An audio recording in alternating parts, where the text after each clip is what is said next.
유지민은 골든 크라운 레스토랑의 직원 탈의실 거울 앞에 서서 웨이트리스 유니폼을 입은 자신의 모습을 비춰보고 있었다. 검은색 펜슬 스커트, 짧은 소매의 흰색 블라우스, 가게 로고가 밝힌 작은 앞치마, 모든 것이 몸에 꼭 맞았다. 32살의 나이에도 그녀는 여전히 젊고 매력적으로 보였지만 10년간의 결혼 생활과 아이를 가지려는 끝없는 노력은 그녀의 검은 눈가에 보이지 않는 피로의 흔적을 남겼다. 그녀는 인조 가발의 흰 머리카락을 신경질적으로 매만지고 평소에는 쓰지 않던 흥미로운 디자인의 큰 안경테를 바라보았다. 짙은 스모키 아이 메이크업 때문에 친어머니조차 그녀를 알아보지 못할 것이다. 그리고 레스토랑의 은은한 조명 아래에서는 남편 강태준도 분명 그녀를 알아보지 못할 터였다. 유지민은 작은 핸드백의 내용물을 다시 한번 확인했다. 그 안에는 그들의 삶을 영원히 바꿔놓을 검사 결과가 담긴 흰 봉투가 들어있었다. 10년간의 실패한 시도, 끝없는 병원 방문과 시험관 시술 끝에 마침내 기적이 일어났다. 그녀는 임신했다. 유지민은 눈을 감고 계획을 마음속으로 되새겼다. 태주는 그녀가 집에서 저녁을 준비하고 있을 것이라고 생각한다. 그는 아내가 그의 광고 대행사 프레스티지의 기업 파티에서 웨이트리스로 일하기 위해 레스토랑 지배인과 미리 이야기해 두었다는 사실을 전혀 몰랐다. 그녀는 그에게 특별한 방식으로 샴페인 잔들 사이 쟁반 위에 검사 결과를 올려놓으며 서프라이즈를 선사하고 싶었다. 그리고 그가 낯선 여인의 복장을 한 그녀를 본다면 그 놀라움은 배가 될 것이다. 강태준은 언제나 강렬한 감정과 화려한 제스처를 즐기는 사람이었다. 10년 전 그가 그녀에게 청혼했을 때 그는 레스토랑 전체를 빌리고 바닥을 장미꽃잎으로 뒤덮었다. 유지민은 그가 내 사랑, 당신은 최고만을 누릴 자격이 있어라고 말했던 것을 기억했다. 이제 그녀는 그에게 평생 기억에 남을 비슷한 순간을 선물하고 싶었다. 부모가 되기 위한 그들의 여정은 험난했다. 처음 2년 동안 그들은 모든 것이 저절로 될 것이라고 순진하게 믿으며 피임하지 않았다. 임신이 되지 않자 병원을 찾기 시작했다.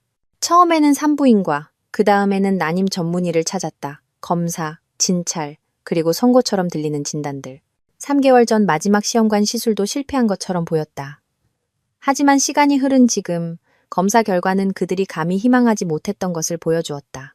의사들은 때때로 처음에는 효과가 없어 보였던 시술 후에도 임신이 지연되어 나타날 수 있다고 설명했다. 유지민은 또 한 번의 시험관 시술이 실패한 후 그들이 병원 주차장의 차 안에서 앉아 있을 때 태준이 그녀의 손을 잡고 우리는 해낼 수 있어 여보. 반드시 해낼 거야 라고 반복해서 말했던 것을 기억했다. 그때 그녀는 그 말을 무조건적으로 믿었다. 지난 몇 년 동안 그들의 관계는 심각한 시련을 겪었다. 아이를 가질 수 없다는 스트레스는 두 사람 모두에게 영향을 미쳤다. 태주는 점점 더 많은 시간을 직장에서 보냈고 중요한 프로젝트를 핑계로 늦게까지 머물렀다. 유지민은 그가 실망감을 그런 식으로 대처하고 있다는 것을 이해했다. 일은 문제로부터 벗어나는 그의 방식이었다. 태준이 7년 전에 설립한 프레스티지 대행사는 그의 자식과도 같았다. 그는 작은 사무실을 빌려 거의 혼자서 일을 시작했다. 점차 사업은 번창했다. 대형 고객과 탄탄한 계약이 생겨났다. 2년 전 그는 비즈니스 센터의 넓은 공간으로 이사했고 직원들을 고용했다. 유지민은 남편의 성공을 자랑스러워했지만 때로는 외로움을 느꼈다. 태주는 저녁 8시에 전화해서 긴급 프로젝트 때문에 11시까지 늦을 것이라고 말하곤 했다. 그녀는 혼자 저녁을 먹고 혼자 잠들었고 아침이 되면 그는 이미 출근하고 없었다. 하지만 오늘은 모든 것이 바뀔 것이다. 오늘 그녀는 그에게 그들의 꿈이 마침내 이루어졌다고 말할 것이다. 유지민은 시계를 보았다. 6시 반이었다. 기업 파티는 30분 후에 시작될 것이다. 그녀는 쟁반을 들고 홀로 향했다. 골든 크라운 레스토랑은 도시에서 가장 고급스러운 곳 중 하나였다. 태주는 기업 파티를 위해 이곳을 선택했다. 대기업들이 자주 행사를 여는 곳이었기에 우연이 아니었다. 클래식한 스타일의 인테리어, 은은한 조명, 라이브 음악 등 모든 것이 고급스러움과 성공의 분위기를 자아냈다. 유지민은 파티의 대행사 직원 전체와 몇몇 파트너를 포함해 약 30명이 참석할 것이라는 것을 알고 있었다. 그녀는 혹시라도 자신을 알아볼 수 있는 사람과 마주치지 않기 위해 손님 명단을 미리 확인했다. 다행히 대부분의 직원들은 태준의 사무실에 있는 사진으로만 그녀를 알았다. 레스토랑 지배인인 박 부장님은 가족과 오랜 친구 사이였다. 유지민이 그에게 전화해서 상황을 설명했을 때 그는 열정적으로 돕겠다고 동의했다. 낭만적이네요 라고 그는 그때 말했다. 남편분께서 정말 기뻐하실 겁니다. 이제 홀 구석에 서서 웨이터들이 테이블에 마지막 잔을 놓는 것을 지켜보며 유지민은 뱃속에서 나비가 날아다니는 것을 느꼈다. 임신 때문이 아니었다. 임신 주수는 아직 너무 일렀다. 그것은 긴장감 때문이었다. 몇 분 후면 태준이 이곳에 올 것이고 그녀는 그들의 인생에서 가장 중요한 소식에 대한 그의 반응을 보게 될 것이다. 그녀는 자신이 그들의 테이블로 다가가 샴페인 잔을 그의 앞에 놓고 그 옆에 흰 봉투를 놓는 모습을 상상했다. 그가 봉투를 열고 검사 결과를 읽고 그의 얼굴이 놀라움에서 이해로 그리고 무한한 기쁨으로 변하는 모습을 그가 벌떡 일어나 그녀를 껴안고 어쩌면 행복에 겨워 눈물을 흘릴지도 모르는 모습을 문이 열리는 소리가 그녀의 꿈을 깨뜨렸다. 첫 손님들이 도착하기 시작했다.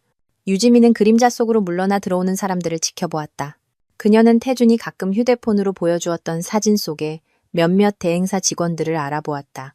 저기 크리에이티브 디렉터인 김 팀장. 40대 초반의 키 큰 남자로 머리에 희끗희끗한 새치가 보였다. 그의 옆에는 마케팅 부서장인 안나, 팀장이 단정한 정장 차림으로 걷고 있었다. 손님들은 테이블에 앉아 활기차게 대화를 나누었다. 웨이터들이 전체 요리를 나르고 잔을 채우기 시작했다. 유지민은 마지막으로 자신의 변장을 확인하고 샴페인이 담긴 쟁반을 들었다. 몇 분 후 태준이 나타났다. 유지민은 심장이 빠르게 뛰는 것을 느꼈다. 그는 언제나처럼 흠잡을 데 없이 완벽해 보였다. 어두운 색 정장, 흰 셔츠, 재킷과 어울리는 넥타이. 머리는 깔끔하게 정돈되어 있었고 얼굴은 막 면도를 한 듯 상쾌해 보였다. 35살의 나이에도 그는 여전히 12년 전 그녀가 사랑에 빠졌던 그 매력적인 남자였다. 하지만 그의 행동에서 무언가 이상한 점이 느껴졌다. 보통 이런 행사에서 태준은 자신감 넘치고 주목의 중심에 있었다. 오늘은 그는 산만해 보였다. 마치 그의 생각이 다른 곳에 있는 것 같았다. 태준은 손님들과 인사를 나누었지만 유지민은 그가 계속해서 입구를 쳐다보는 것을 알아차렸다. 누군가를 기다리고 있나? 그녀는 미간을 찌푸렸다. 그녀가 알기로는 초대받은 모든 사람이 이미 도착했다. 답은 몇 분 후에 나왔다. 문이 열리고 젊은 여자가 홀로 들어섰다. 유지민은 그녀를 몰랐지만 태준의 얼굴이 환해지며 입구로 향하는 것을 보니 그가 기다리던 사람이 바로 그녀라는 것이 분명했다. 여자는 23, 24살 정도로 매우 젊었다. 긴 금발머리, 완벽한 몸매, 또렷한 이목구비의 아름다운 얼굴. 그녀는 젊음과 매력을 강조하는 우아한 빨간 드레스를 입고 있었다. 태준이 그녀에게 다가가 손을 잡고 무언가 조용히 말하자 여자는 웃음을 터뜨렸다. 그의 눈에는 유지민이 오랫동안 보지 못했던 불꽃이 있었다. 한때 오직 그녀만을 향했던 그 불꽃이 등골이 오싹해졌다. 이 여자는 누구일까? 왜 태준은 예전에 아내에게만 보여주던 그런 눈빛으로 그녀를 쳐다보는 걸까?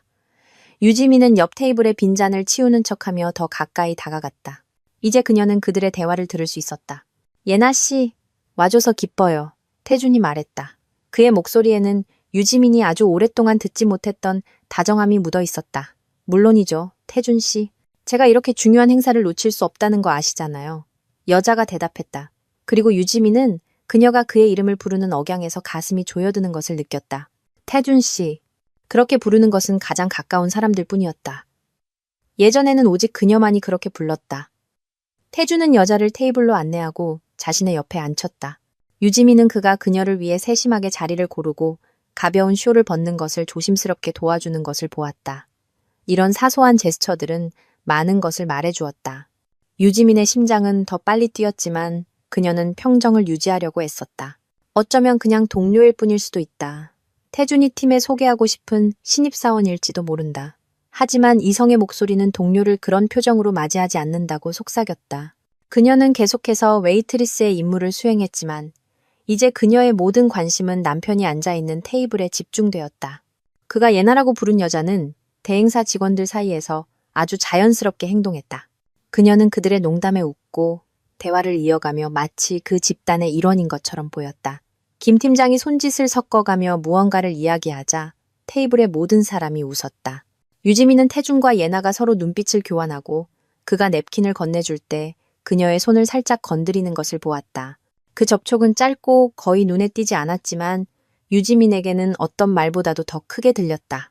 시간이 흐르고 파티는 무르익었다. 유지민은 기계적으로 자신의 일을 했지만 머릿속은 혼란스러웠다.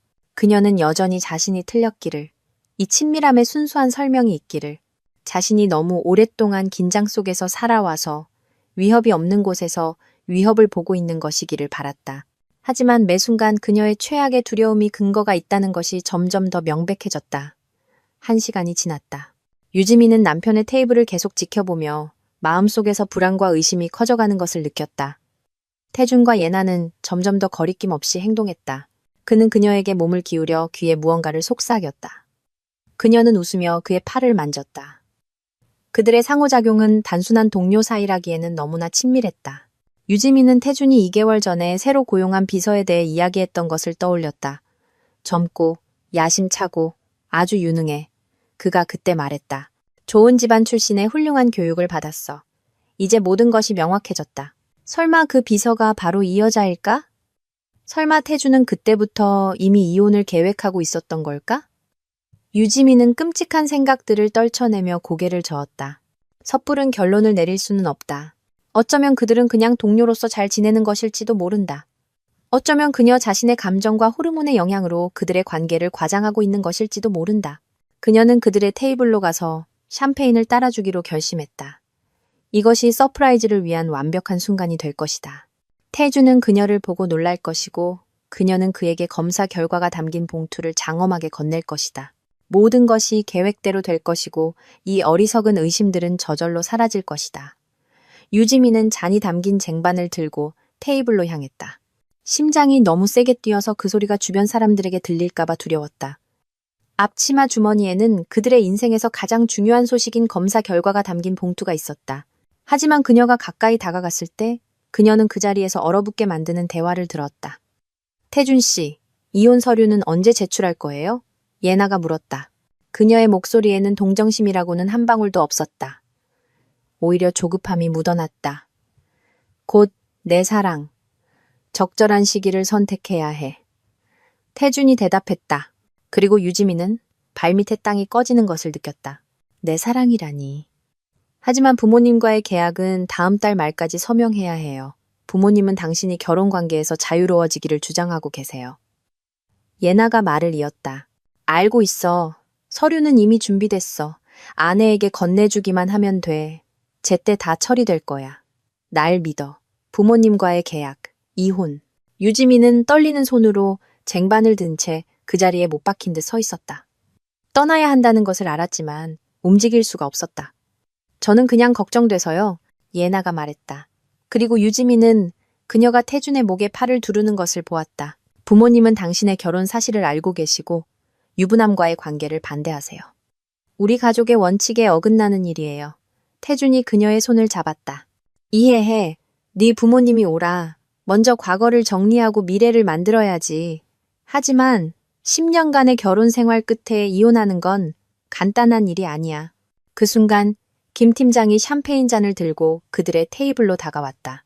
그는 약간 취해 있었고 평소보다 큰 소리로 말했다.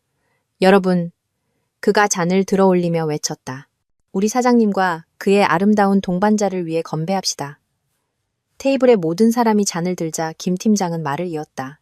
태준 씨, 예나 씨, 두 분 정말 아름다운 커플이에요. 솔직히 말해서 마치 패션 잡지에서 튀어나온 것 같아요. 결혼식에는 초대해 주실 거죠? 유지민은 세상이 빙빙 도는 것을 느꼈다. 결혼식. 그들은 결혼식에 대해 이야기하고 있었다. 그녀는 남편을 쳐다보았고 그가 당황하며 미소 짓는 것을 보았다. 예나는 장난스럽게 그의 목을 팔로 감쌌다. 그 제스처는 너무나 친밀하고 자연스러워서 의심의 여지가 없었다. 김 팀장, 너무 많이 마셨군. 태준이 웃으며 말했지만 여자의 손길을 뿌리치지는 않았다. 에이, 뭘 그래. 사무실 전체가 두 사람 이야기뿐인데. 아름다운 커플, 뭘 숨기겠어?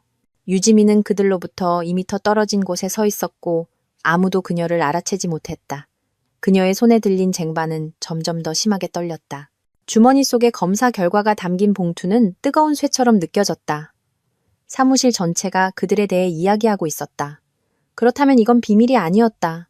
그렇다면 모두가 남편과 젊은 비서의 로맨스에 대해 알고 있었다. 그녀를 제외하고 모두가 10년. 아이를 가지려는 시도, 희망과 실망, 그들의 사랑이 어떤 어려움도 극복할 것이라는 믿음. 그리고 이 모든 시간 동안 특히 그녀가 태준이 단지 실패에 지쳤다고 생각했던 최근 몇 달 동안 그는 다른 여자와 만나고 있었다. 젊고 아름답고 아마도 임신 문제도 없는 여자. 그가 그녀와의 결혼에서는 얻지 못했던 미래를 가질 수 있는 여자. 유지민은 몸을 돌려 홀 출구를 향해 빠르게 걸었다. 그녀는 혼자 있어야 했고 자신이 알게 된 것을 소화해야 했다. 그녀는 웨이터들의 놀란 시선에 아랑곳하지 않고 눈에 띈 첫 번째 테이블에 쟁반을 내려놓았다. 직원용 복도에서 그녀는 벽에 기대어 눈을 감았다. 호흡은 가빴고 손은 떨렸지만 눈물은 나지 않았다. 오직 공허함과 이 모든 것이 비현실적이라는 기묘한 느낌뿐이었다.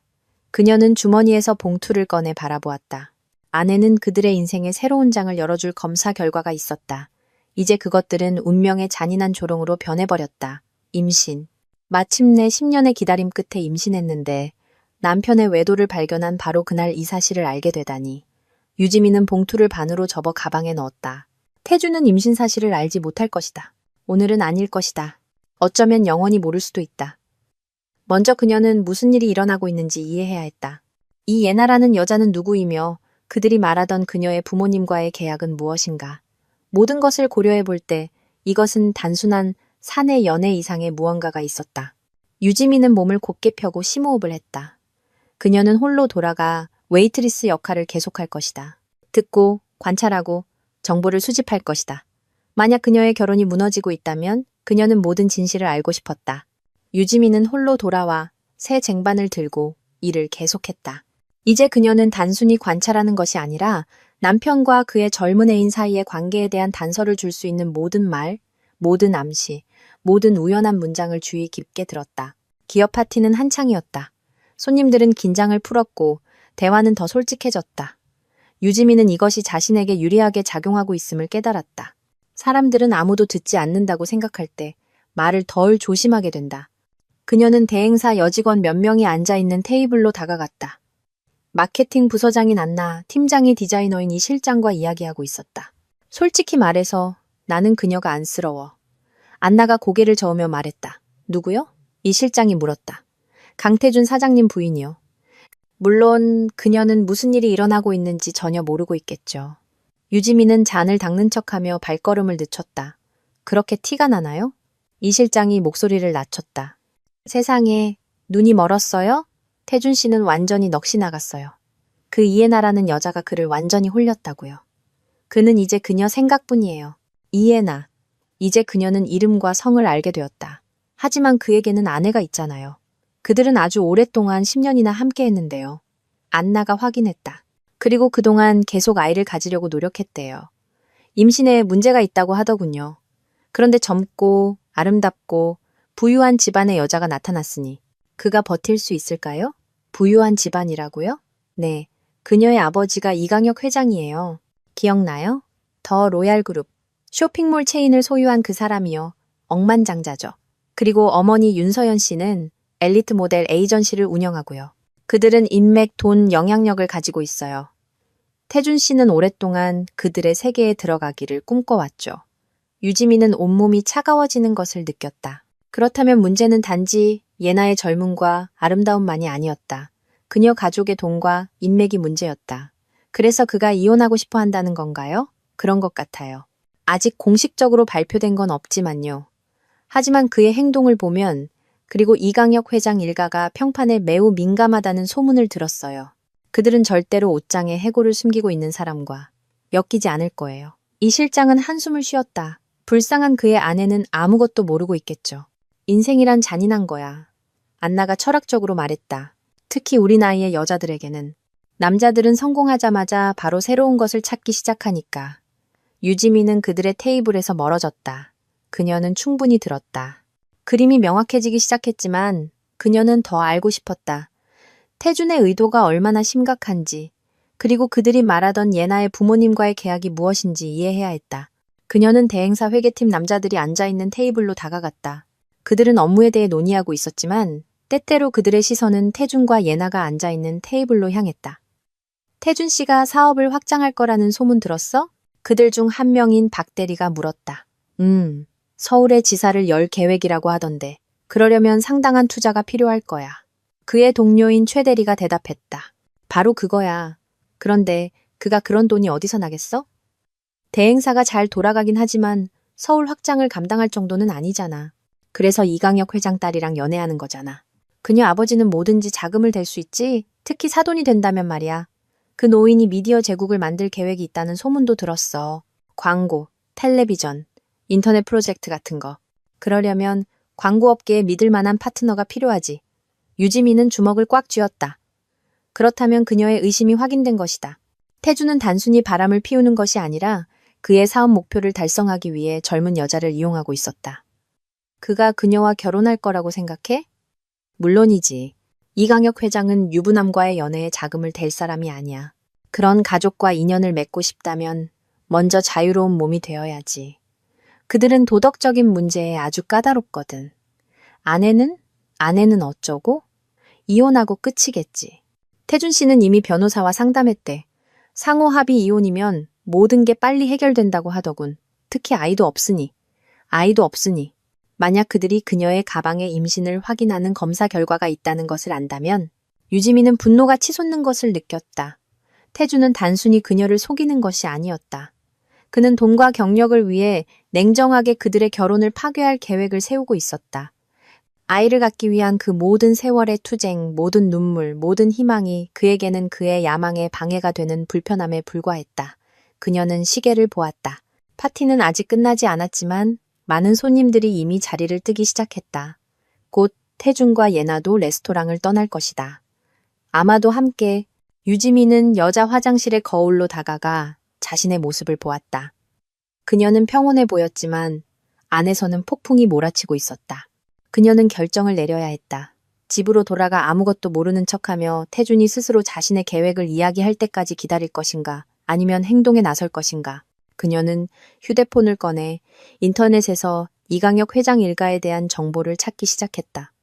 만약 그녀가 자신의 삶을 위해 싸울 것이라면 적을 알아야 했다. 이강혁, 58세. 더 로얄 그룹, 쇼핑몰 체인 소유주.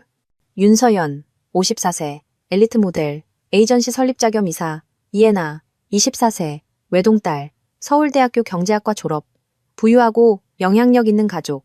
비즈니스, 정치, 연예계에 인맥이 있었다. 태준과 같은 야망을 가진 사람에게는 새로운 차원으로 올라설 수 있는 이상적인 방법이었다. 유지민은 계속 검색했고 지난달에 발행된 비즈니스 잡지 기사를 발견했다.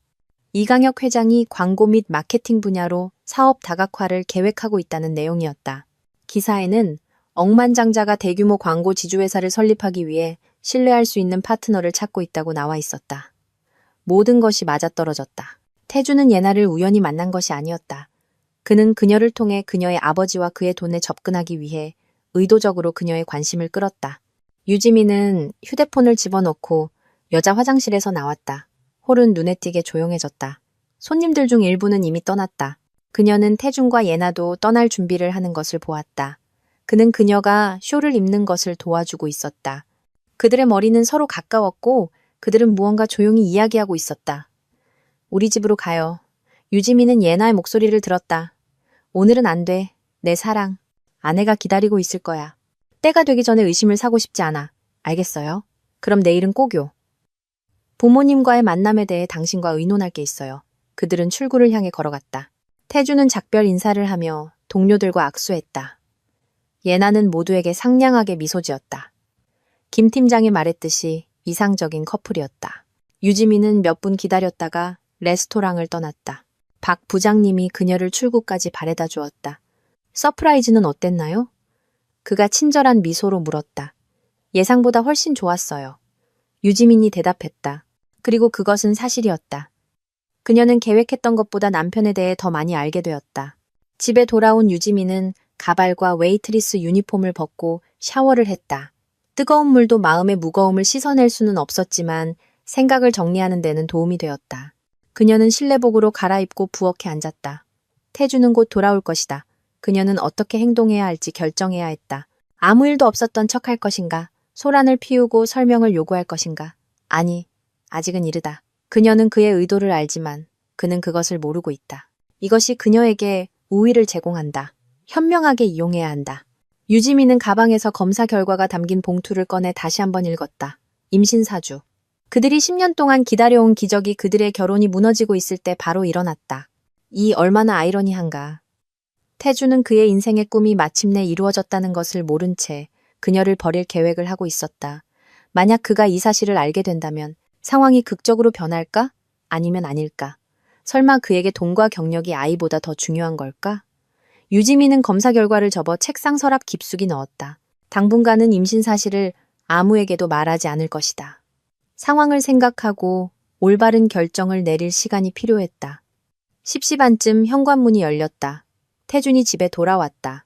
다녀왔어, 여보. 그가 부엌으로 들어오며 말했다. 그는 약간 피곤해 보였지만 만족스러워 보였다. 어떻게 지냈어? 저녁에는 뭐 했어? 책 읽고 텔레비전 봤어. 유지민이 차분하게 대답했다. 파티는 어땠어? 잘 끝났어. 팀원들도 만족하고 파트너들도 마찬가지야. 조만간 새로운 흥미로운 프로젝트가 생길 것 같아. 그는 평소와 같은 톤으로 말했지만 유지민은 그가 그녀의 눈을 피하는 것을 알아차렸다. 그리고 그에게서는 낯선 향수 냄새가 났다. 여자 향수, 좋네. 그녀가 말했다. 뭐 좀 먹을래? 아니, 괜찮아. 피곤해서 자러 가야겠어. 태주는 그녀의 뺨에 의례적이고 습관적인 키스를 하고 침실로 향했다. 유지민은 부엌에 계속 앉아 있었다. 그는 얼마나 쉽게 거짓말을 하고 파티에서 돌아온 다정한 남편 역할을 얼마나 자연스럽게 연기하는가. 불과 1시간 전만 해도 그는 다른 여자와 껴안고 그녀와 함께 미래를 계획하고 그 계획에는 그의 아내가 들어갈 자리가 없었는데 유지민은 침실에서 들려오는 소리에 귀를 기울였다. 태주는 샤워를 하고 있었다.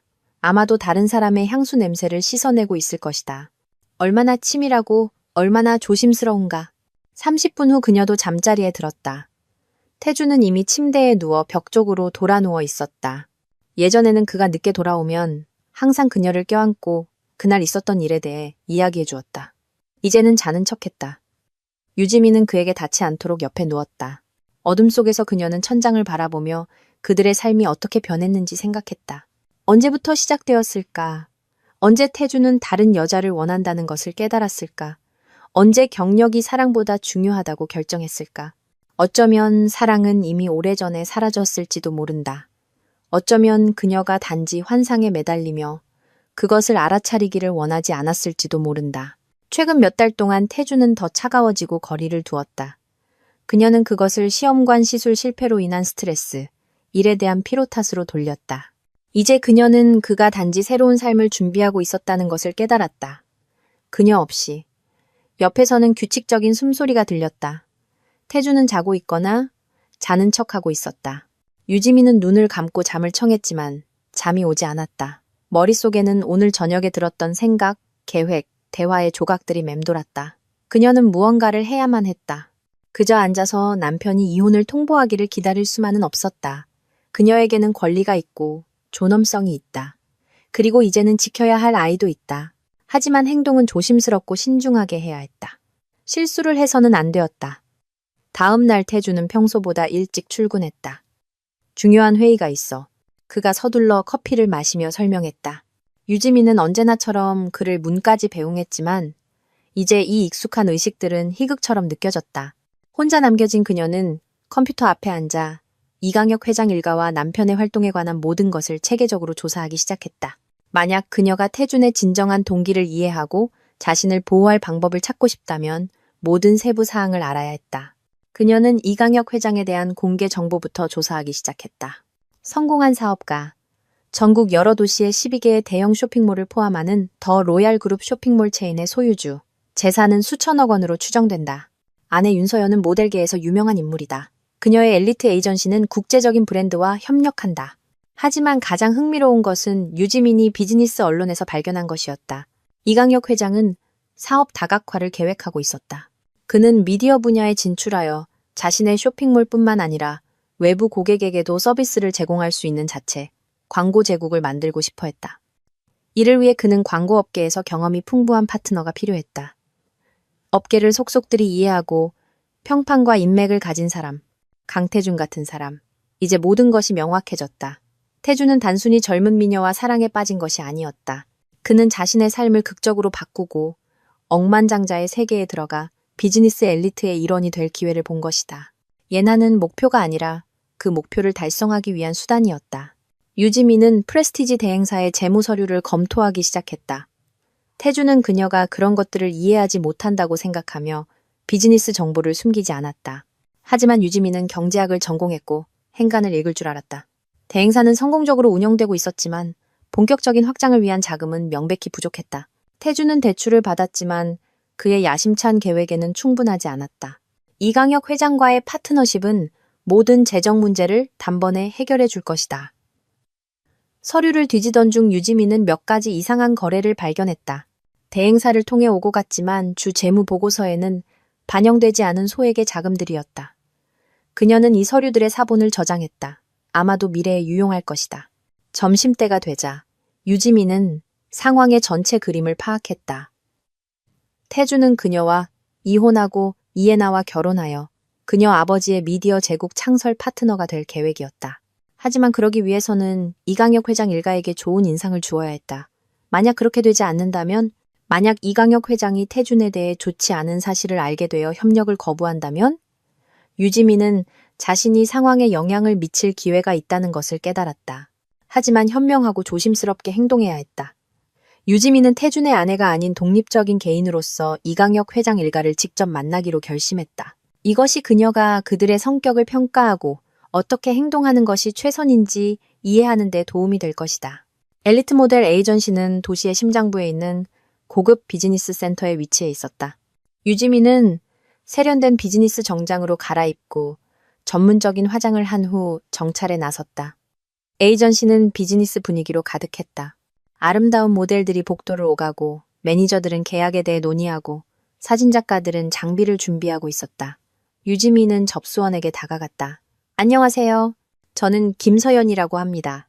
화장품 제조 회사를 대표하고 있습니다. 협력 건으로 경영진과 만나고 싶습니다. 이런 요청에 익숙한 접수원은 정중하게 미소 지었다. 죄송하지만 윤서연 대표님은 오늘 촬영 중이십니다. 하지만 내일로 예약해 드릴 수 있습니다. 오늘 만날 수는 없을까요? 문제가 꽤 시급해서 기다릴 수 있습니다. 약간의 협상 끝에 유지민은 에이전시 로비에서 기다릴 기회를 얻었다. 그녀는 편안한 안락의자에 앉아 주변에서 일어나는 일을 관찰하기 시작했다. 1시간 후 50대 초반의 우아한 여성이 에이전시로 들어섰다. 윤서연이었다. 유지민은 인터넷 사진으로 그녀를 알아보았다. 그녀는 나이에 비해 멋져 보였다. 날씬한 몸매, 잘 관리된 외모, 값비싼 옷차림. 윤 대표님, 화장품 회사 대표분이 기다리고 계십니다. 접수원이 알렸다. 윤서연은 유지민을 평가하는 듯한 시선으로 쳐다보았다. 제 사무실로 들어오세요. 에이전시 대표의 사무실은 세련되게 꾸며져 있었다. 현대적인 가구, 벽에 걸린 예술 작품, 도시 전망이 보이는 큰 창문. 윤서연은 책상에 앉아 유지민에게 맞은편 자리에 앉으라는 손짓을 했다. 그래서 어떤 화장품 회사에 관심이 있으신가요? 유지민은 이 질문에 대비하고 있었다. 저희는 30대 이상 여성을 위한 새로운 안티에이징 화장품 라인을 출시합니다. 광고 캠페인을 위해 해당 연령대의 모델이 필요합니다. 알겠습니다. 예산은 어느 정도로 계획하고 계신가요? 유지민은 윤서연의 관심을 끌만한 상당한 금액을 제시했다. 다음 30분 동안 그들은 가능한 협력의 세부 사항을 논의했다. 대화 과정에서 유지민은 윤서연의 성격을 주의 깊게 연구했다. 똑똑하고 통찰력 있으며 사치에 익숙한 여자. 하지만 가장 중요한 것은 그녀가 자신의 에이전시와 가족의 평판을 매우 중요하게 생각한다는 것이었다. 우리는 매우 높은 기준을 가지고 있습니다. 윤서연이 강조했다. 우리는 우리만큼 자신의 평판을 소중히 여기는 검증된 회사와만 일합니다. 물론이죠. 이해합니다. 유지민이 고개를 끄덕였다. 그런데 광고 대행사와의 협력에 대해서는 어떻게 생각하시나요? 저희는 프레스티지 대행사와 일한 경험이 있습니다. 윤서연은 순간 긴장했다. 프레스티지요? 아, 네, 들어봤어요. 그곳 대표가 제 딸과 만나고 있죠? 정말요? 그것에 대해 어떻게 생각하세요? 아직 지켜보는 중입니다. 윤서연이 조심스럽게 대답했다. 우리는 항상 우리 세계에 들어오고 싶어하는 사람들을 철저히 검증합니다. 유지민은 이강혁 회장 일가가 태준의 결혼 사실을 알고 있지만 진지한 관계의 조건으로 이혼을 요구하고 있다는 것을 깨달았다. 이것이 태준이 이혼을 서두르는 이유를 설명해 주었다. 이해합니다. 평판은 성공적인 비즈니스의 기반이죠. 그녀가 동의했다. 만남은 연락처 교환과 재회 약속으로 끝났다. 윤서연은 유지민을 엘리베이터까지 배웅했다. 그런데 유지민이 작별 인사를 하기 전에 말했다.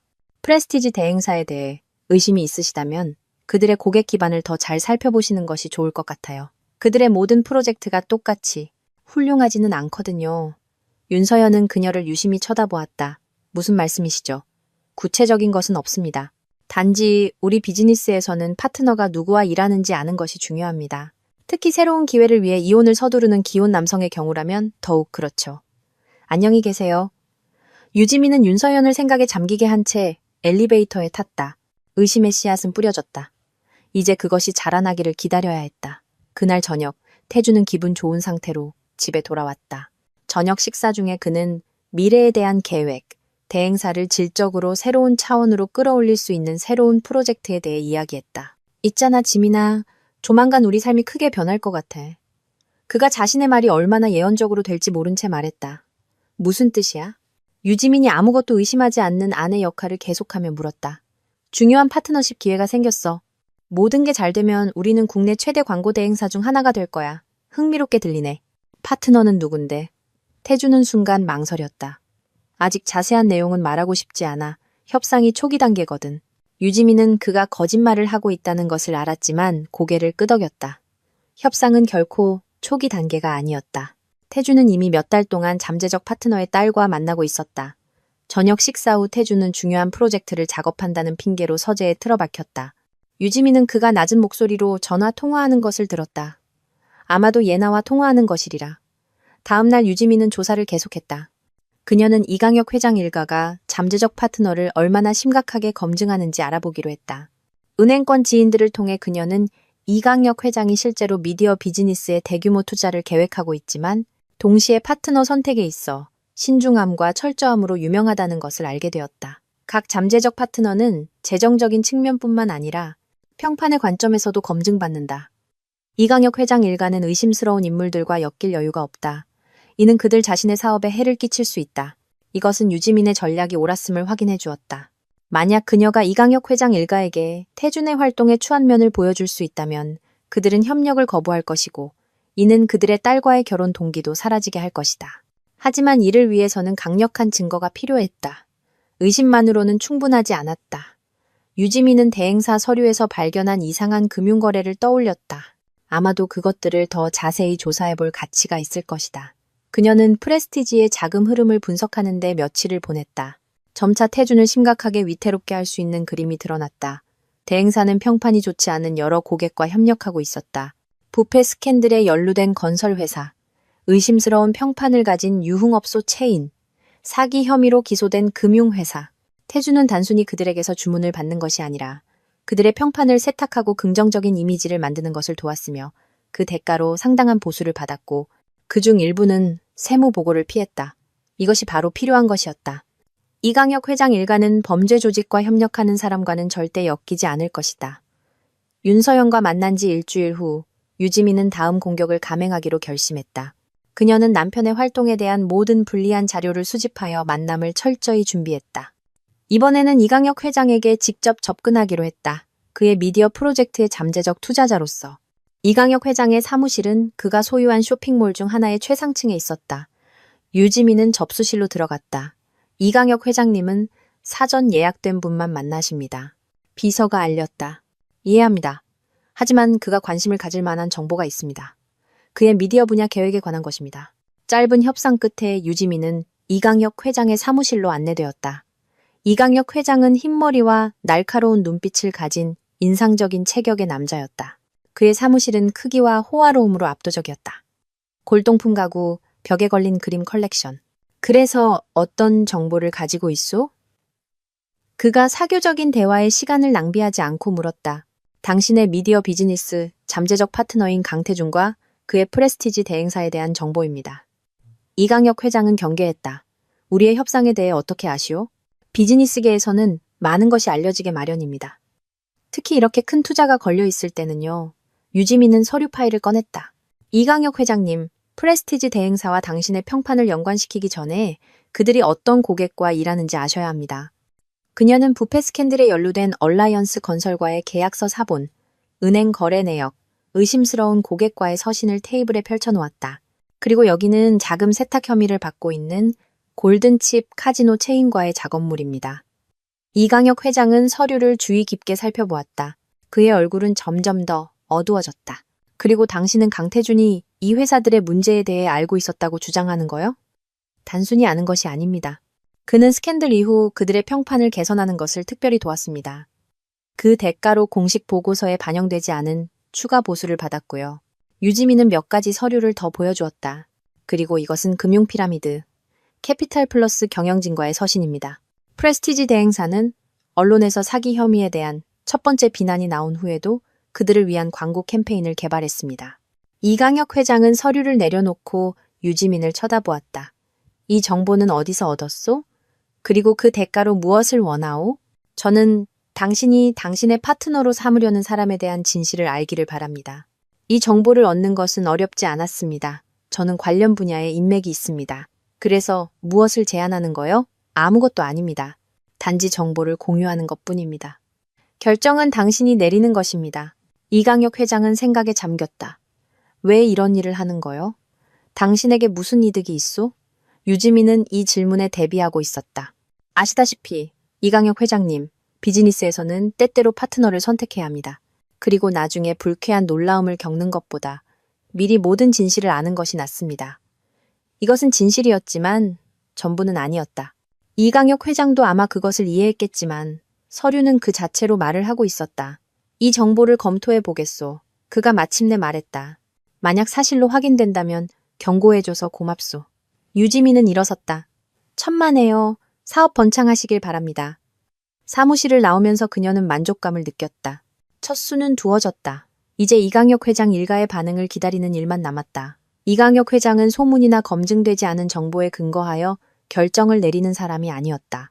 의문의 김서영과 만난 후 그는 자신의 사람들에게 프레스티지 대행사와 강태준 개인에 관한 모든 것을 철저히 조사하라고 지시했다. 조사는 2주가 걸렸다. 이강혁 회장을 위해 일하는 사립탐정과 회계사들은 유지민이 제공한 정보의 대부분을 확인했다. 프레스티지 대행사는 실제로 의심스러운 고객과 협력했다. 수입의 일부는 세무당국으로부터 숨겨졌다. 이강혁 회장이 최종 보고서를 받은 그날 저녁, 그는 가족 회의를 소집했다. 이강혁 회장의 저택에서의 저녁 식사에는 그 자신, 아내 윤서연, 그리고 딸 예나가 참석했다. 예나야, 내 남자친구에 대해 심각하게 이야기해야겠다. 이강혁 회장이 포크를 내려놓으며 시작했다. 예나는 경계했다. 무슨 일 있어요, 아빠? 그렇다고 할 수 있지. 우리가 그의 대행사 활동에 대한 조사를 진행했다. 결과가 좋지 않구나. 이강혁 회장은 딸에게 자신의 사람들이 알아낸 것에 대해 이야기했다.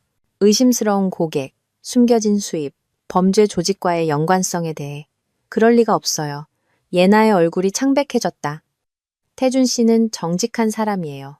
그는 절대로. 얘야, 사실이 말해주고 있단다. 윤서연이 부드럽게 끼어들었다. 내 남자친구는 자신을 드러내는 것과 다른 사람이야. 이강혁 회장은 서류 파일을 꺼냈다. 직접 보렴. 여기 계약서들, 여기 은행 거래 내역들, 모두 우리 사람들이 검증한 거야. 예나는 서류를 훑어보았고 그녀의 얼굴은 점점 더 창백해졌다. 하지만 설명할 수 있을 거예요. 어쩌면 그는 고객들의 문제에 대해 몰랐을 수도 있어요. 예나야, 너는 똑똑한 아이잖니. 경험 많은 광고업자가 자기 고객들의 평판을 모른다고 믿는 거니? 예나는 들은 말을 소화하며 침묵했다. 태준에 대한 그녀의 모든 환상이 눈앞에서 무너지고 있었다. 그리고 그게 다가 아니야. 이강혁 회장이 계속했다. 우리 사람들이 알아낸 바에 따르면 강태준 씨는 너와 만나기 훨씬 전부터 우리 가족에 대해 관심을 가지고 있었다. 그는 의도적으로 우리 세계에 들어올 방법을 찾고 있었어. 그럼 그는 나를 이용한 거군요. 예나가 속삭였다. 두렵지만 그렇단다. 너, 우리의 인맥과 돈을. 윤서연이 딸의 어깨를 감싸 안았다. 얘야, 얼마나 마음이 아플지 이해한단다. 하지만 몇 년 후에 아는 것보다 지금 진실을 아는 것이 낫지. 예나는 울기 시작했다. 저는 그를 정말 사랑했어요. 우리가 진정한 관계를 만들어가고 있다고 생각했어요. 너는 아직 젊고 네 앞에는 온 인생이 있단다. 아버지가 그녀를 위로했다. 그리고 이제 너는 모든 남자가 신뢰할 만한 가치가 없다는 것을 알게 되었지. 저는 어떻게 해야 하죠? 그와 어떻게 이야기해야 해요? 이강혁 회장은 생각에 잠겼다. 당분간은 아무것도 하지 마라. 평소처럼 행동해. 이 악당을 어떻게 처리할지 결정할 시간이 필요하다. 파트너십은요? 물론 파트너십은 없을 거다. 하지만 강태준은 아직 그것을 모르고 알아서도 안 된다. 다음 날 이강혁 회장은 그의 최고 보안 고문인 최 실장과 만났다. 전직 검사 출신으로 이제 이강혁 제국의 보안팀을 이끄는 최 실장은 가장 민감한 문제를 해결하는 데 능숙했다. 최 실장, 문제가 생겼네. 이강혁 회장이 강태준과의 상황을 설명하며 시작했다. 최 실장은 주의 깊게 듣고 제공된 서류를 검토했다. 자료가 심각합니다. 이것만으로도 형사사건을 제기하기에 충분합니다. 바로 그것을 논의하고 싶었네. 우리에게 어떤 선택지가 있나? 3가지 주요 방향이 있습니다. 첫째, 모든 것을 사법기관에 넘기는 것입니다. 강태준은 실형을 선고받을 겁니다. 둘째, 경제적 압박입니다. 은행에 우리 인맥을 통해 대출을 막고 고객들을 통해 계약을 해지하는 것입니다. 형사 고소 없이 그의 사업을 파산시키는 거죠. 그리고 3번째는 복합적인 접근입니다. 먼저 경제적 압박을 가하고 그가 약해졌을 때 형사사건을 제기하는 것입니다. 그렇게 하면 그는 심각한 저항을 할 수 없을 겁니다. 이강혁 회장은 생각에 잠겼다. 최 실장, 그의 아내에 대해서는 어떻게 생각하나? 그녀도 이 사기 행각에 대해 알고 있을까? 그럴 것 같지는 않습니다. 우리 정보에 따르면 그녀는 평범한 주부입니다. 지난 몇 년 동안은 오직 임신 시도에만 전념했습니다. 남편의 어두운 사업에 대해서는 아마 아무것도 모를 겁니다. 알겠네.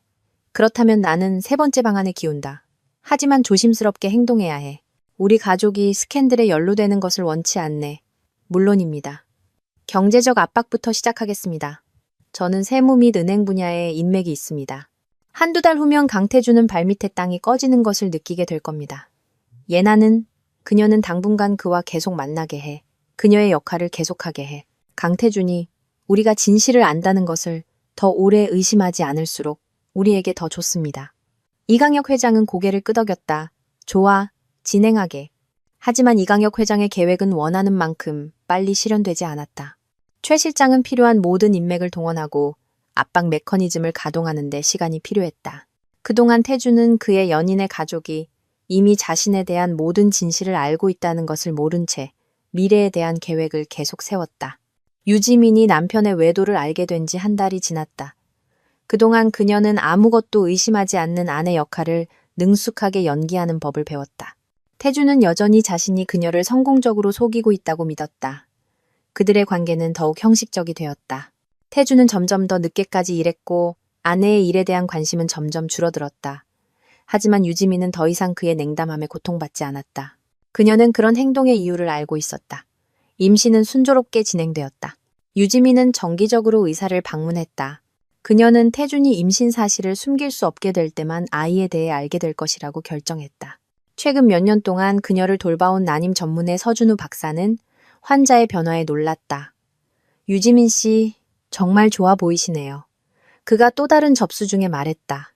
임신이 확실히 도움이 되는 것 같아요. 감사합니다, 박사님. 저도 마침내 행복하다고 느껴요. 남편분은 어떠세요? 그는 아마 기쁨에 겨워 어쩔 줄 모르시겠죠. 유지민은 직접적인 대답을 피했다. 저희는 지금 힘든 시기를 겪고 있어요. 태준 씨가 일로 매우 바쁘거든요. 서준우 박사는 그녀가 남편에 대해 이야기하기를 꺼리는 것을 알아차렸지만 더 이상 묻지 않았다. 수년간의 경험으로 그는 행간을 읽는 법을 배웠다. 지지가 필요하시면 언제든지 연락하세요. 저는 항상 도울 준비가 되어 있습니다. 그의 말에는 전문적인 관심뿐만 아니라 그 이상의 무언가가 담겨 있었다. 유지민은 그것을 알아차리고 의사에게 감사함과 호감을 느꼈다. 그동안 최 실장의 계획은 결과를 내기 시작했다. 국세청은 프레스티지 대행사에 대한 세무조사를 시작했다. 몇몇 대형 고객들이 갑자기 계약을 해지했다. 은행들은 대출 조기 상환을 요구하기 시작했다. 태준은 초조해했지만 아직 무슨 일이 일어나고 있는지 이해하지 못했다. 그는 문제들을 전반적인 경제 상황과 일시적인 어려움 탓으로 돌렸다. 괜찮아.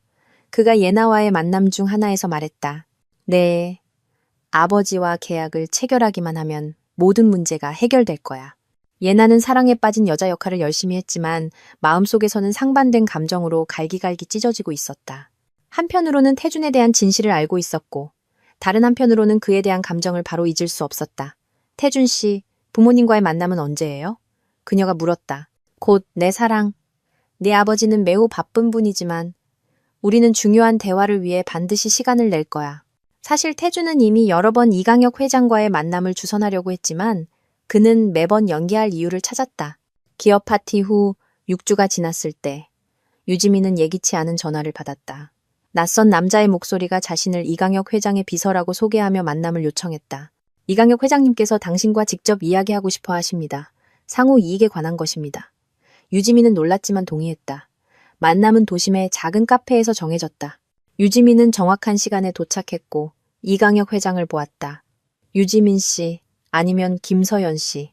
그가 그녀가 나타나자 일어섰다. 유지민입니다. 만나주셔서 감사합니다. 그들은 다른 손님들로부터 멀리 떨어진 카페 구석의 테이블에 앉았다. 솔직히 말해서 우리가 무슨 이야기를 할 수 있을지 모르겠습니다. 유지민이 말했다. 당신 남편과 내 딸에 대해서, 그리고 우리 둘 다 그들의 관계에 대한 진실을 안다는 것에 대해서. 유지민은 경계했다. 제가 그의 아내라는 것을 언제 아셨나요? 알고 있었소. 당신이 프레스티지 대행사에 대한 정보를 제공한 김서연이라고 자신을 소개한 이유로. 유지민은 창백해졌다. 그녀는 정체가 탄로났다. 걱정하지 마시오. 이강혁 회장이 그녀를 안심시켰다. 나는 당신을 비난할 생각이 없소. 오히려 감사하고 싶소. 당신 덕분에 우리는 당신 남편에 대한 진실을 알게 되었소. 어떻게 저를 찾아내셨나요? 내게는 좋은 분석가들이 있소. 그들이 당신의 모든 행적을 추적했지. 게다가 대행사의 재무 서류에 접근할 수 있는 사람은 거의 없었을 테니. 이강혁 회장은 자신을 위해 커피를, 유지민을 위해 차를 주문했다.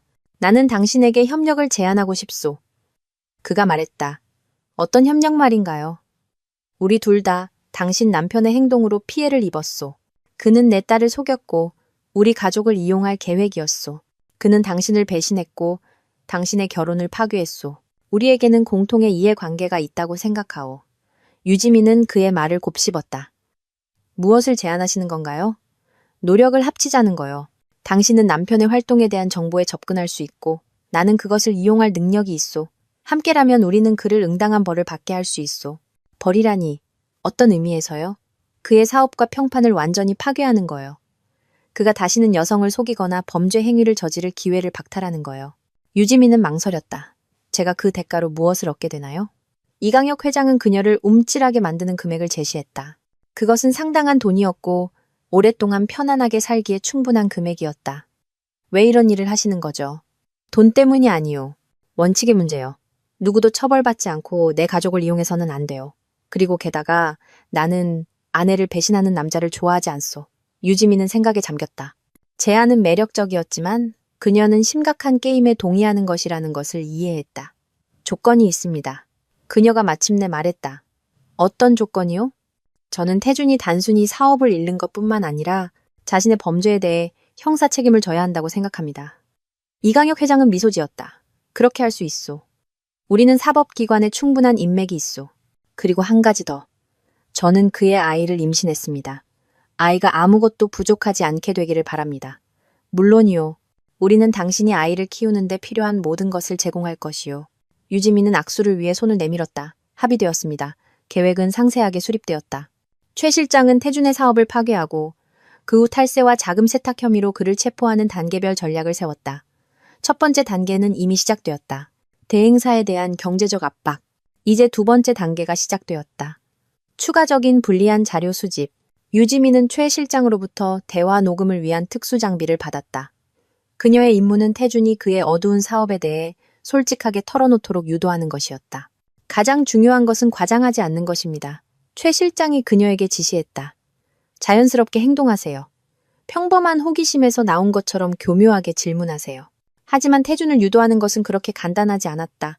그는 조심스러웠고 집에서는 일에 대해 거의 이야기하지 않았다. 게다가 대행사의 문제들은 그를 점점 더 신경질적이고 의심스럽게 만들었다. 지민아, 누가 우리를 감시하는 것 같지 않아? 그가 어느 날 저녁 물었다. 감시? 무슨 말이야? 모르겠어. 요즘 대행사에 너무 많은 불행이 닥치고 있어. 마치 누군가 의도적으로 우리를 옥죄는 것 같아. 어쩌면 그냥 불운일지도 몰라. 우연을 믿지 않아. 특히 비즈니스에 관한 것이라면. 태주는 창가로 다가가 밖을 내다보았다. 그리고 아파트를 감시하는 것 같기도 해. 마당에서 같은 차를 여러 번 봤어. 유지민은 불안감을 느꼈다. 설마 태준이 무언가를 의심하는 걸까? 태준아, 당신은 그냥 지친 거야. 직장 스트레스가 신경에 영향을 미치는 거지. 그럴지도 모르지. 하지만 그래도 네가 조심했으면 좋겠어. 이상한 점을 발견하면 바로 나에게 전화해. 그동안 대행사의 문제는 눈덩이처럼 불어났다. 세무조사는 수많은 위반 사항을 발견했다. 은행들은 대출 조기 상환을 요구했다. 대형 고객들은 대규모로 계약을 해지했다. 태주는 상황을 구하기 위해 안간힘을 썼지만 이미 너무 늦었다. 그의 사업을 파괴하는 메커니즘은 가동되었고 무자비한 효율성으로 작동하고 있었다. 내 사랑, 우리는 내 부모님과의 만남을 서둘러야 해. 그가 예나와의 만남 중 하나에서 말했다. 상황이 심각해지고 있어. 이해해요, 태준 씨. 하지만 아빠는 매우 바쁘세요. 몇 주 후에나 만날 수 있을 거라고 말씀하셨어요. 몇 주? 태준은 신경질적으로 머리를 쓸어 넘겼다. 그때쯤이면 대행사가 이미 없어질까봐 두려워. 무슨 말씀이세요? 문제들이 생각보다 심각해. 파산을 선언해야 할지도 몰라. 예나는 겁에 질린 척했다. 하지만 우리 계획은요? 아빠와의 파트너십은요? 바로 그래서 내가 긴급한 만남이 필요한 거야. 네, 아버지의 투자만이 상황을 구할 수 있어. 그날 저녁 예나는 이 대화를 아버지에게 전했다. 이강혁 회장은 만족스럽게 고개를 끄덕였다. 훌륭하군. 강태준이 공황 상태에 빠지기 시작했어. 다음 단계로 넘어갈 때가 됐군. 기업 파티 후 3개월이 지나자 강태준의 제국은 완전히 무너졌다. 프레스티지 대행사는 파산 선고를 받았다. 모든 자산은 법원 집행관에 의해 압류되었다. 은행 계좌는 동결되었지만 가장 끔찍한 것은 아직 오지 않았다. 수사기관은 탈세 및 자금 세탁 혐의로 형사사건을 제기했다. 태주는 신문을 위해 소환되었다. 그날 그는 늦은 저녁, 창백하고 망연자실한 모습으로 집에 돌아왔다.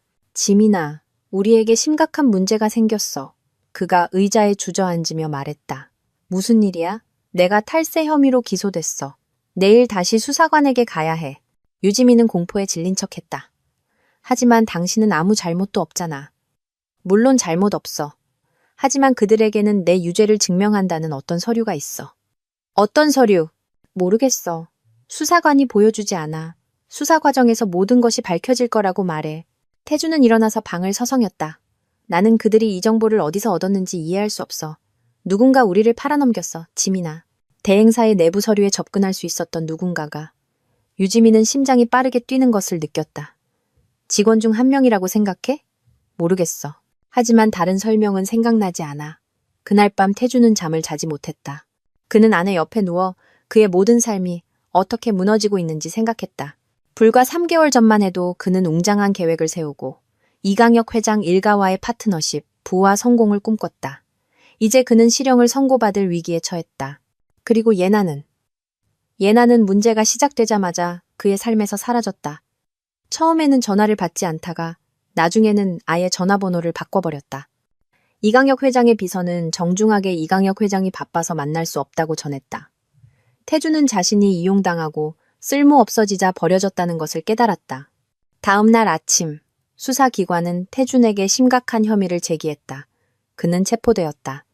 수사위원회의 차가 태준을 태우고 모퉁이를 돌아 사라졌을 때 유지민은 기묘한 공허함을 느꼈다.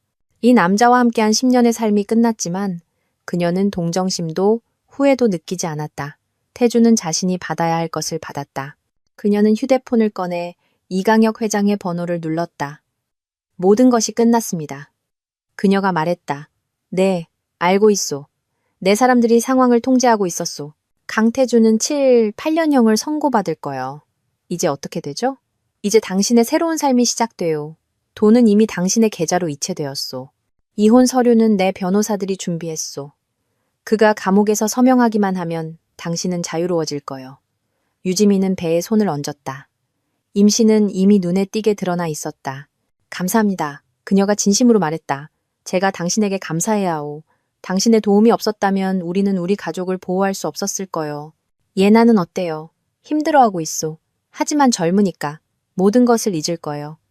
게다가 그녀에게는 미래를 위한 좋은 교훈이 되었지. 이강혁 회장과의 통화 후 유지민은 짐을 싸기 시작했다. 태준에 대한 추억으로 가득한 이 아파트에서 더 이상 살 수 없었다. 2주 후 그녀는 도시 외곽의 작지만 아늑한 집으로 이사했다. 이강혁 회장으로부터 받은 돈으로 산 집이었다. 이혼은 신속하게 처리되었다. 감옥에 있으면서 자신의 상황이 절망적이라는 것을 깨달은 태주는 아무런 반대 없이 모든 서류에 서명했다. 유지민은 재산의 일부에 대한 권리를 얻었다. 사실 그것은 많지 않았다. 주요 자산은 형사사건의 일환으로 압류되었지만 가장 중요한 것은 그녀가 자유로워졌다는 것이다. 거짓말, 배신, 그리고 불행한 결혼으로부터 자유로워졌다. 임신은 순조롭게 진행되었지만 7개월째에 합병증이 발생했다. 의사는 입원을 주장했다. 서준우 박사는 유지민의 관찰을 개인적으로 책임졌다. 그는 매일 그녀를 방문하고 건강 상태를 확인하고 정신적으로 지지해 주었다. 박사님, 저에게 너무 많은 관심을 기울이시는 것 같아요. 유지민이 말했다. 분명 다른 환자분들도 있으실 텐데요. 있죠. 서준우 박사가 미소 지었다. 하지만 그들 중 누구도 저에게 이런 감정을 불러일으키지는 않아요. 그 말은 고백처럼 들렸다. 유지민은 의사가 자신에게 전문적인 호감 이상의 감정을 느끼고 있다는 것을 깨달았다. 서준우 선생님, 유지민 씨, 저는 지금 이 이야기를 할 생각은 아니었어요. 당신은 힘든 시기를 겪고 있잖아요. 당신에게는 추가적인 복잡함이 아니라 지지가 필요해요. 하지만 더 이상 침묵할 수는 없어요. 그는 그녀의 침대 옆에 앉았다. 지난 몇 년 동안 당신은 저에게 특별한 사람이 되었어요. 저는 당신의 강인함, 친절함, 어려움 앞에서 포기하지 않는 능력에 감탄했어요.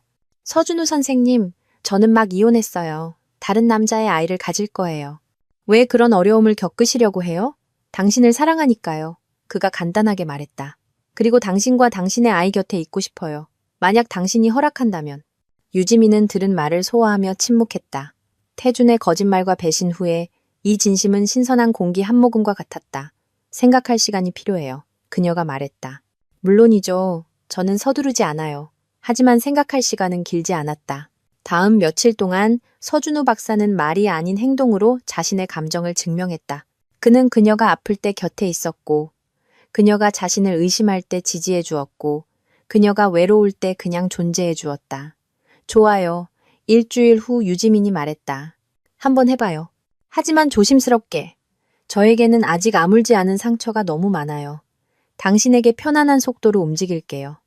서준우 박사가 약속했다. 민주는 예정일에 건강하고 튼튼한 사내아이로 태어났다. 서준우 박사는 출산에 참여하여 유지민을 지지했고 아기를 처음으로 안아본 사람이었다. 정말 아름다워. 그가 갓 태어난 아기를 보며 속삭였다. 진정한 장군감이네. 고마워요. 유지민이 자신에게 너무나 소중해진 남자를 보며 말했다. 이 모든 것에 대해 제가 당신에게 감사해야 해요. 제 곁에 있어 주셔서. 아들이 태어난 후 첫 몇 달은 행복했지만 간단하지는 않았다. 유지민은 엄마가 되는 법을 배웠다. 서준우 박사는 모든 면에서 그녀를 도왔다. 그는 아이의 생물학적 아버지는 아니었지만 이미 민준을 친아들처럼 사랑했다. 아기가 태어난 지 6개월 후 서준우 박사는 유지민에게 청혼했다. 화려함이나 거창한 말 없이 소박하게 우리가 진정한 가족이 되었으면 좋겠어. 그가 말했다. 당신, 나, 그리고 민준이. 나는 그에게 내 성을 주고 생물학적인 것 외에 모든 면에서 그의 아버지가 될 준비가 되어 있어. 유지민은 망설임 없이 동의했다. 그녀는 자신이 평생 기다려온 남자를 찾았다는 것을 깨달았다. 그것을 모른 채. 결혼식은 소박했고 가장 가까운 사람들만 참석했다.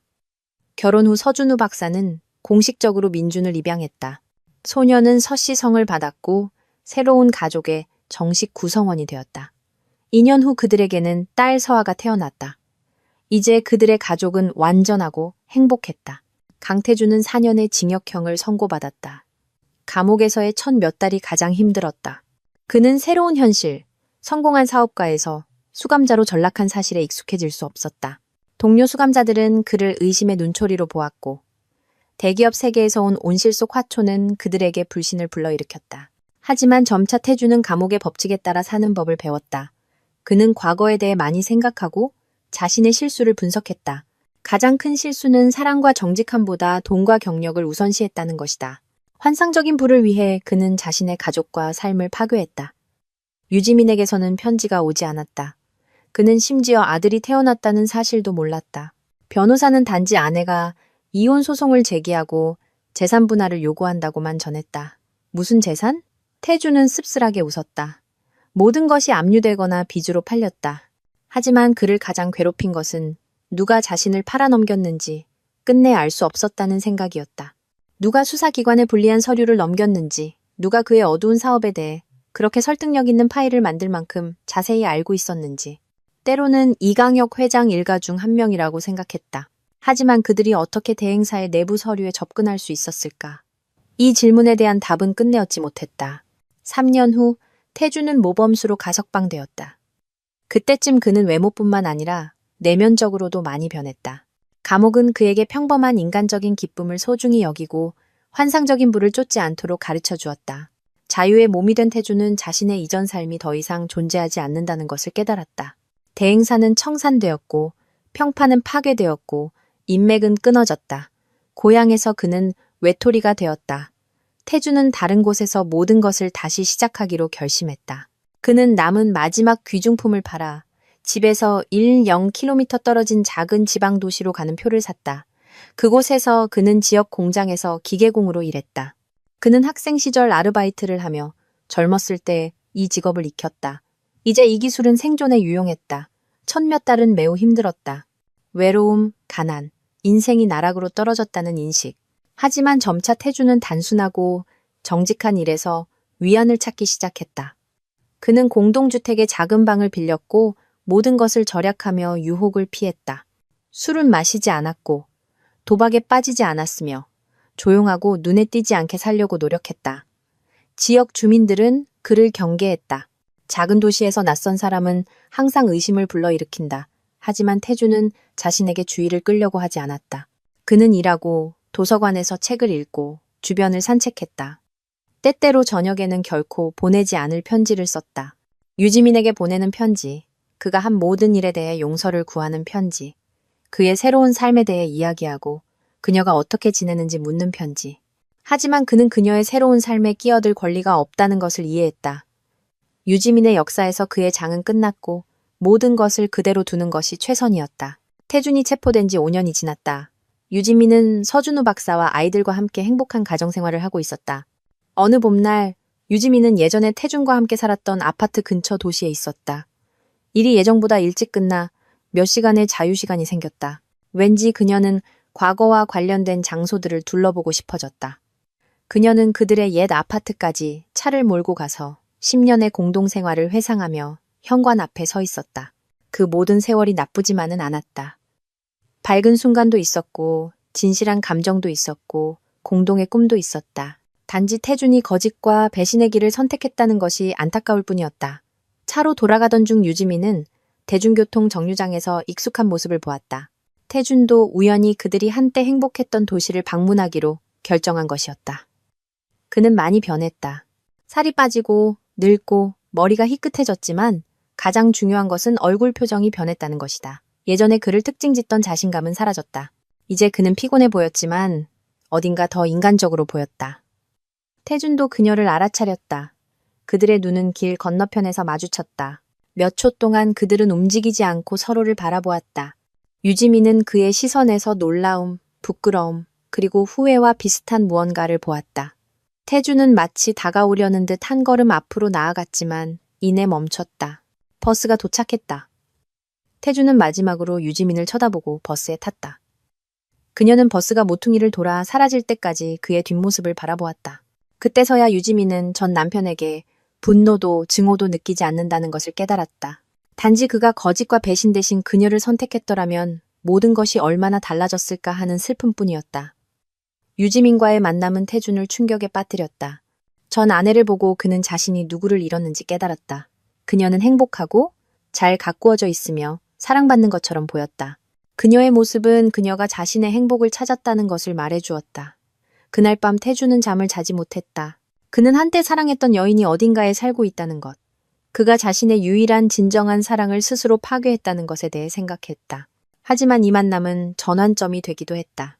태준은 자신을 연민하는 것을 멈추고 새로운 삶을 시작할 때가 되었다는 것을 깨달았다. 그가 예전에 꿈꾸던 웅장한 삶이 아니라 평범한 사람의 단순하고 정직한 삶.